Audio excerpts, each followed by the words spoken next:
Saludo cordial para todos en el nombre del Señor. Mi nombre es Fernando Castaño.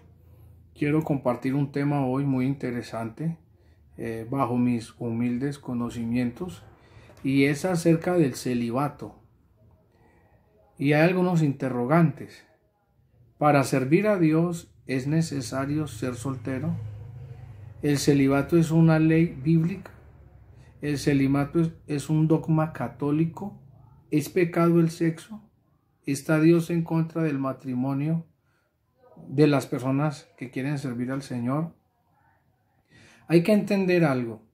El celibato sacerdotal en el catolicismo fue establecido en el Concilio de Trento en el año 1600. Y esta condición quiere justificar que el sacerdote debe de estar consagrado exclusivamente a Dios y que el matrimonio le dificulta realizar su trabajo. El celibato en sí es un invento moderno, y quiero leerle algo. Se sabe que la primera comunidad cristiana, encabezada por los discípulos, los hermanos del Señor también, y eran personas casadas. Si leemos 1 Corintios capítulo 9 versículo 5, dice el apóstol Pablo cuando habla de los derechos de un apóstol, dice: no tenemos derecho de traer con nosotros una hermana por mujer, porque la mujer del creyente debe ser creyente también, valga la redundancia. Dice: no tenemos derecho de traer con nosotros una hermana por mujer, como también los otros apóstoles y los hermanos del Señor, porque hay una diferencia entre los apóstoles y los hermanos del Señor. Y Cefas, dice el apóstol Pablo en 1 Corintios 9, 5. Ahora, resulta de que a partir del siglo II se desarrolló una idea gnóstica que se caracterizaba por creer que las cosas materiales y los placeres del cuerpo se consideraban como malo, como que iban en contra del espíritu. No olvidemos que los gnósticos creen que la carne es mala. Cuando la Biblia habla de los deseos de la carne, no se refiere al cuerpo, los deseos de esta materia. No, se refiere a la concupiscencia. Se refiere a los deseos pecaminosos.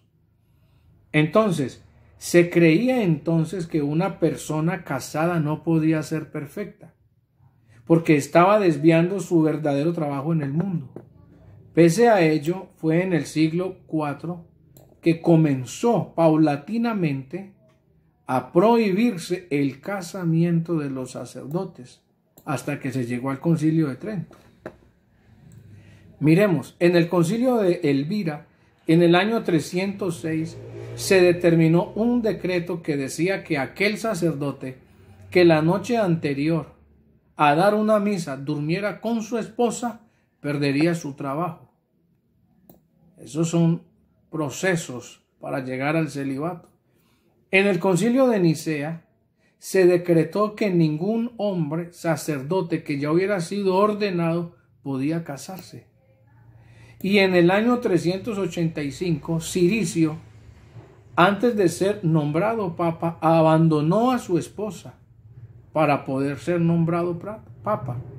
Y este decretó que los sacerdotes ya no podían seguir durmiendo con sus esposas, y un tiempo más tarde el celibato se aferró a unas palabras de San Agustín que decía: no hay nada más poderoso para envilecer el espíritu que las caricias de una mujer. Y determinó que aquellos sacerdotes que fueran encontrados en la cama con su esposa tenían que ser excomulgados. En el año 509 el Papa Gregorio el Grande afirmó que todo deseo sexual era intrínsecamente diabólico y recomendaba que los sacerdotes dejaran sus familias y se entregaran definitivamente a la Iglesia. Pese a ello, todavía no existía unanimidad en este aspecto, y en el siglo VIII, el Papa Bonifacio escribió y dijo que ningún sacerdote en Alemania era célibe. Además, hay documentos del año 836 que demuestran la práctica de abortos en los conventos y monasterios, y que esto se encubre para demostrar que ciertos clérigos o sacerdotes sí tienen el don de continencia o son célibes o eunucos por el reino de Dios. En el año 1095 el Papa Urbano II ordenó que se vendieran como esclavas las esposas de los sacerdotes y que sus hijos fueran abandonados. Y fue hasta el año 1545 en el Concilio de Trento, donde hubo 25 secciones de varios diversos temas, y se llegó a la conclusión de que el sacerdote obligatoriamente tenía que ser soltero. Entonces, el celibato es una condición indispensable en el catolicismo romano para ordenarse. Es cierto que los sacerdotes católicos imitan a los sacerdotes del Antiguo Testamento. Por eso su forma de vestir. Por eso llevan unas cositas ahí colgando con saumerio. Porque ellos quieren imitar a los sacerdotes del Antiguo Testamento. Pero los sacerdotes del Antiguo Testamento no se les exigía ser solteros para servir al Señor.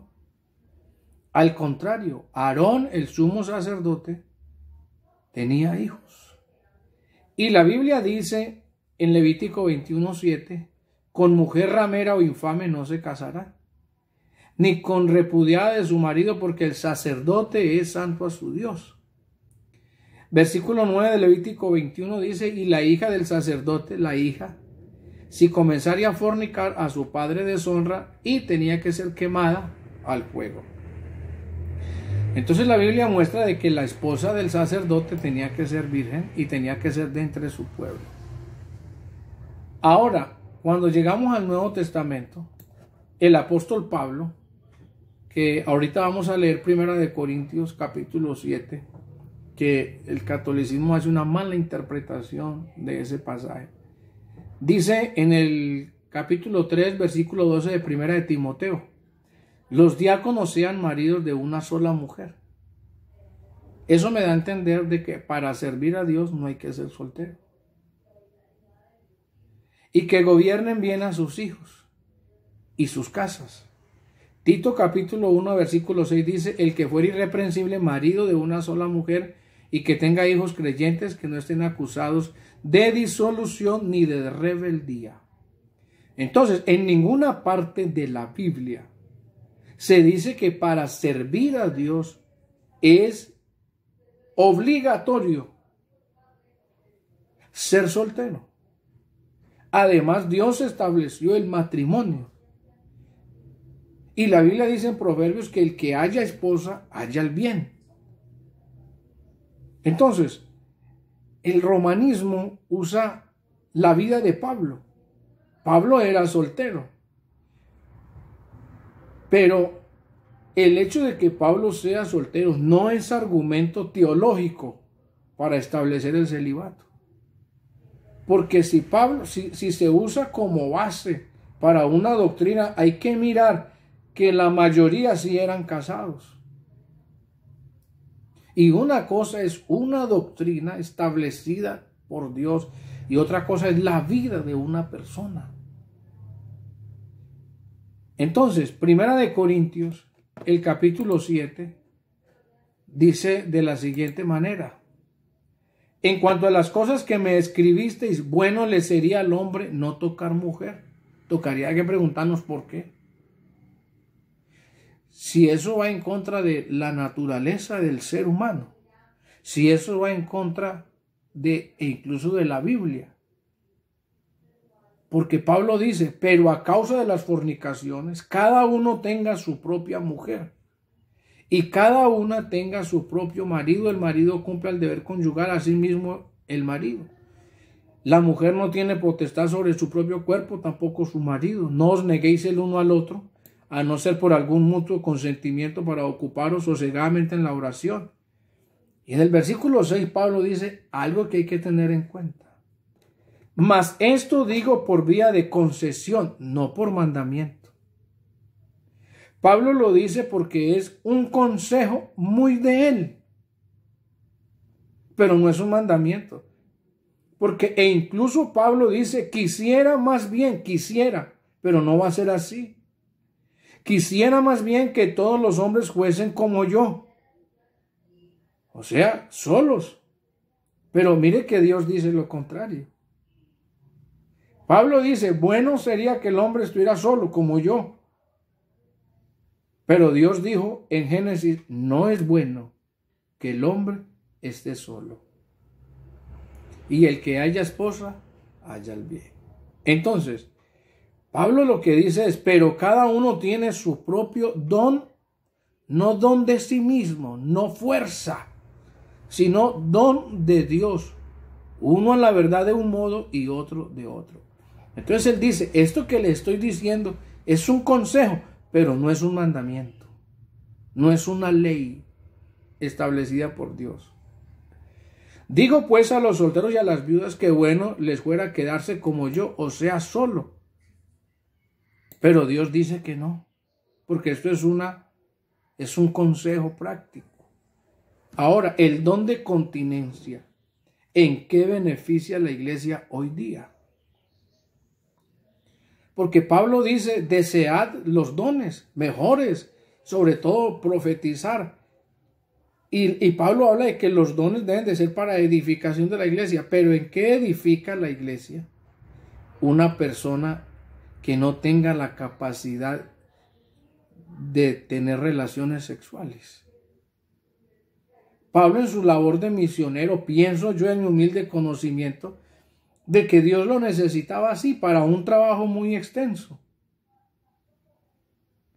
Porque él iba a padecer persecución, iba a padecer hambre y no podía estar al cuidado de su esposa, de sus hijos. Tenía que realizar un proyecto de vida para ellos.